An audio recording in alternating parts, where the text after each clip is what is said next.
할렐루야, 고등부 우리 학생 여러분 많이 힘들죠? 그러나 오늘 예수님이 부활하신 날입니다. 그 부활의 주님을 여러분 마음에 모시고 천국의 기쁨을 누리고 확신 있게 살길 바랍니다. 물론 코로나 바이러스로 인해서 목사님도 참 힘들어요. 아마 여러분은 더 힘들 줄 압니다. 그러나 우리는 어떤 환경에서도 하나님을 의지하고 예배에 성공하길 바랍니다.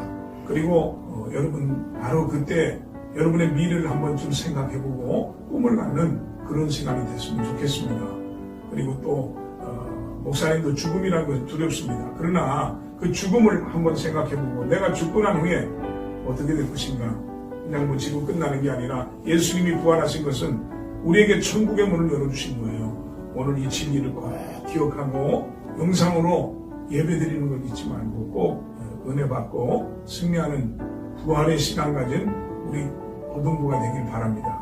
여러분 사랑해요. 여러분에게 하나님의 은총이 함께하기를 축원드립니다. 할렐루야. 사랑하는 고등부 학생들, 한 주 동안 잘 지내셨나요? 코로나로 인해 우리의 삶과 또 일상이 많이 어려워진 상황 가운데 있는데, 이 상황이 빨리 해결되고 우리가 다시 일상으로 돌아갈 수 있도록 우리 함께 기도합시다. 오늘 우리가 함께 나눌 말씀은 출애굽기 12장 21절부터 28절까지의 말씀입니다. 제목은 6월절 어린 양입니다. 여러분은 양을 보신 적이 있나요? 그중 난지 1년 미만 된 어린 양을 보신 적이 있습니까? 강사님은 얼마 전 한 목장을 방문하였는데 그곳에서 어린 양을 보게 되었습니다. 성인 양에 비해 그 생김새가 너무도 귀엽고 사랑스러웠습니다. 성경에 보면 이 어린 양에 관한 이야기가 많이 나옵니다. 그중 이스라엘 백성과 연관된 어린 양에 대한 이야기를 이 시간에 함께 나눠보려고 합니다. 이스라엘 역사 가운데 어린 양은 매우 중요한 의미를 갖습니다. 그것을 이스라엘의 역사적 배경에서 살펴볼 수 있는데요.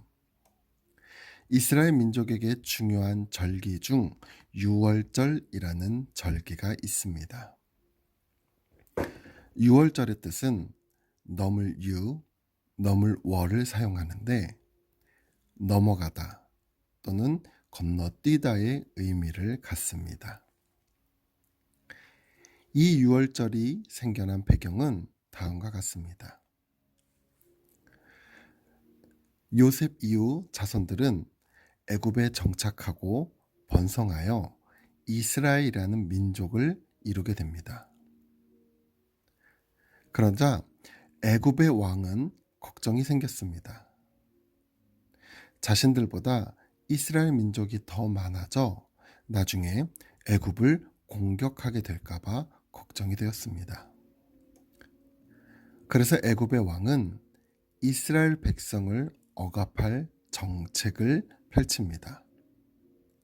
그 첫 번째는 힘든 노동을 이스라엘 백성들한테 시켜서 그들이 다른 생각을 하지 못하도록 고된 노역을 시키는 것이었습니다.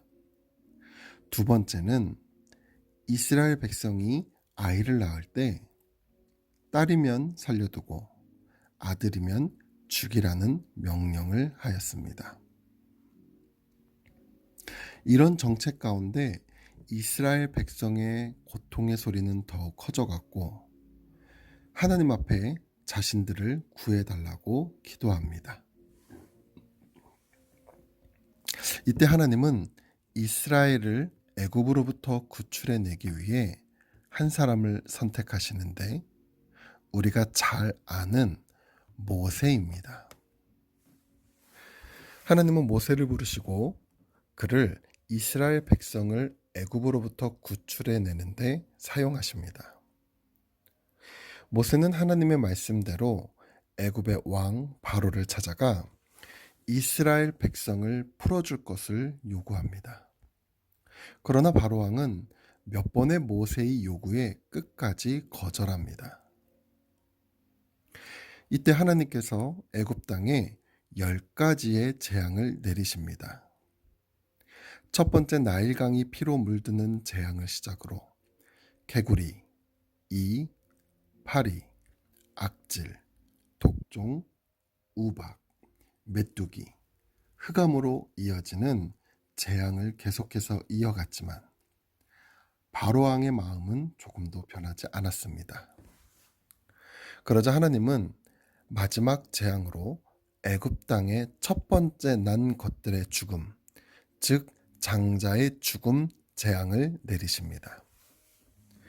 이 장자의 죽음 재앙이 무서운 것은 모든 처음 난 것들이 죽는 재앙인데 한 가정에서 장자가 죽는다는 것은 그 집안의 대가 끊긴다는 의미입니다.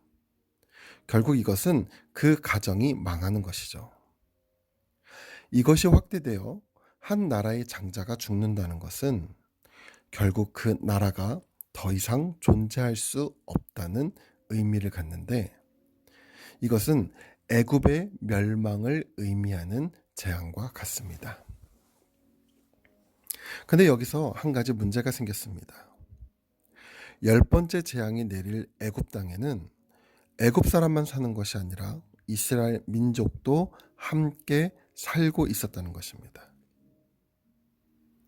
이 재앙이 애굽 땅에 내릴 때 애굽 민족뿐만 아니라 이스라엘 민족도 멸망할 수밖에 없는 상황입니다.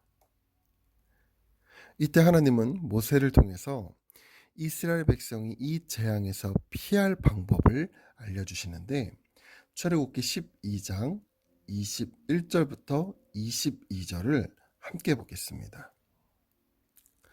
모세가 이스라엘 모든 장로를 불러서 그들에게 이르되 너희는 나가서 너희의 가족대로 어린 양을 택하여 유월절 양으로 잡고 우슬초 묶음을 가져다가 그릇에 담은 피에 적셔서 그 피를 문 임방과 좌우 설주에 뿌리고 아침까지 한 사람도 자기 집 문 밖에 나가지 말라. 하나님은 가족마다 어린 양을 택하여 유월절 양으로 희생시켜 그 피를 그릇에 담아 우슬초 묶음으로 찍어 문 임방과 좌우 설주에 뿌리라고 명령하십니다. 참 간단한 명령일 수도 있습니다. 그런데 여기 한 가지 질문을 갖습니다. 왜 다 큰 양이 아닌 어린 양의 피인가? 어린 양은 태어난 지 1년 미만 된 양을 말하는데 구약 성경이 기록된 히브리어 원문을 보면 이 어린 양의 뜻을 어떻게 표현하고 있냐면 귀염둥이 어린 양으로 해석을 합니다. 왜냐하면 이스라엘 사람들은 이 어린 양이라고 했을 때 그것이 갖는 의미가 바로 귀염둥이 어린 양이라고 인식하고 있기 때문입니다. 10번째 재앙이 있기 전 이스라엘 백성들은 어린 양을 잡아서 그 피를 문설주에 바르고 고기를 먹었습니다. 이때 양 무리 속에 있는 아무 어린 양이나 끌어다가 당장 잡는 것이 아니고 양무리에서 한 양을 데려다가 사흘 동안 방에서 아이들과 함께 먹고 자며 지냅니다. 이때 가족들은 사흘 동안 함께 지낸 어린 양과 정이 들게 됩니다. 그렇게 가족들과 정이 들은 귀염둥이 어린 양을 유월절 전날 밤에 칼을 들어 피를 흘려 죽게 합니다. 이때 온 가족의 마음이 얼마나 아프겠습니까? 얼마나 이 귀염둥이 어린 양이 애처롭고 불쌍하겠습니까? 하나님은 왜 어린 양에 대해 이렇게까지 하셨을까요? 이스라엘 백성 자신들 또한 10번째 재앙 가운데 죽을 수밖에 없었지만 이 어린 양의 대신 죽음으로 인해 이스라엘 백성 자신들은 살게 하셨는데, 이때 가족같이 사랑하던 이 어린 양의 죽음을 더욱 깊이 생각하게 하기 위함이었습니다. 그리고 이러한 모습을 통해 결국 하나님께서 우리를 향한 하나님의 사랑의 마음을 보여주기 위함이었습니다. 신약 성경에 보면 예수님을 어린 양으로 표현하는 내용이 많이 나옵니다. 요한복음 1장 29절을 보면 보라, 세상 죄를 지고 가는 하나님의 어린 양이로다.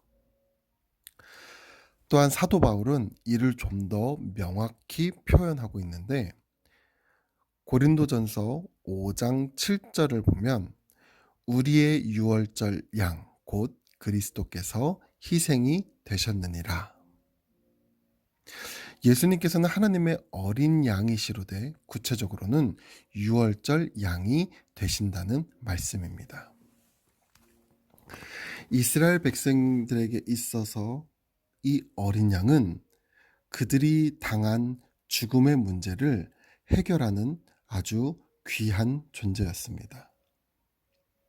이것이 신약 시대에 와서 모든 인간이 죄로 인해서 죽을 수밖에 없는 상황 가운데 우리를 살리시기 위해 독생자 아들 예수님을 이 땅에 보내주시고 우리를 살리기 위해 십자가에 달려 죽게 하실 때, 우리를 사랑하시는 하나님의 마음을 이스라엘 백성이 어린 양을 향하여 갖는 마음과 같이 그 마음을 우리에게 알게 하기 위함이었습니다. 우리가 고난주간과 또 부활절을 맞이하며 유월절 어린 양에 대해 우리가 함께 나누며 생각해 볼 때에 오늘 정말 사랑스럽던 이 어린 양이 이스라엘 백성의 한 가족을 살리기 위해 대신 죽었던 것처럼 오늘 우리를 죄 가운데 살리시려고 이 땅 가운데 예수님을 보내주시고 십자가에 달려 죽게 하신 우리를 향한 그 하나님의 사랑의 마음을 이 유월절 어린 양을 통해서 함께 생각해 보시는 시간이 되시기를 바랍니다.